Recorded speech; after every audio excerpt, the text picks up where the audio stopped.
देशाचे आपल्या सर्वांचे लाडके प्रधानमंत्री माननीय मोदीजी रिझर्व्ह बँक ऑफ इंडियाला 90 वर्ष पूर्ण झाले म्हणून मुंबईला एका कार्यक्रमात आले होते। ज्यावेळेस आम्ही त्यांना सी ऑफ करत होतो त्यावेळेस त्यांनी आम्हाला विचारलं निवडणुकीचं सगळं ठीक चाललंय। आम्ही त्यांना सांगितलं चांगलं चाललंय, आता तुम्ही इथनं गेल्यानंतर आम्ही परभणीला चाललो आहोत महादेवराव जानकरांचा फॉर्म भरण्याकरता। मोदी जी म्हणाले जानकर जी को बोल देना 18वीं लोकसभा में मैं उनका इंतजार कर रहा हूं और आप सबकी जिम्मेदारी है और मेरी ओर से परभणी वालों को बोल देना कि जानकर जी को आपके यहाँ भेजा है, अब आपकी जिम्मेदारी है जानकर जी को सकुशल दिल्ली में सांसद बनाकर भेजिए।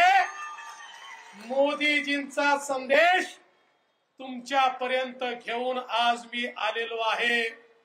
सांगा मोदीजींना जानकरांसारखा एक खासदार तुम्ही देणार का? जानकर साहेबांना दिल्लीला पाठवणार का? बहुमताने पाठवणार का? रेकॉर्ड मताने पाठवणार का?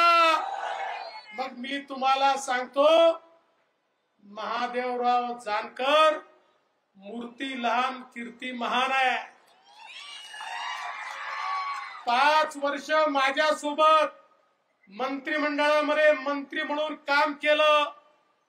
कुरकुर नाही कुरबुर नाही, सातत्याने आपल्या खात्याचं काम अतिशय नेटाने करायचं, सामान्य माणसाकरता काम करायचं आणि 5 वर्षामध्ये 1 रुपयाचा डाग देखील या महादेव जानकरांवर कोणी लावू शकलं नाही। हा मंत्री फाटकाच आला आणि मंत्रिमंडळ गेल्यानंतर फाटकाच राहिला आणि आजही फाटकाच आहे आणि जन्मभर फाटकाच राहणार आहे। म्हणूनच लोकांच्या मनामध्ये त्यांचं घर आहे। अरे महादेव जानकरांची श्रीमंती इथे बसलेले लोक आहेत, महादेव जानकरांची श्रीमंती या महाराष्ट्रातील दीन दलित गोरगरीब आदिवासी शेतकरी शेतमजूर महिला ओबीसी अल्पसंख्याक यांच्या मनामध्ये त्यांच्याबद्दल जी जागा आहे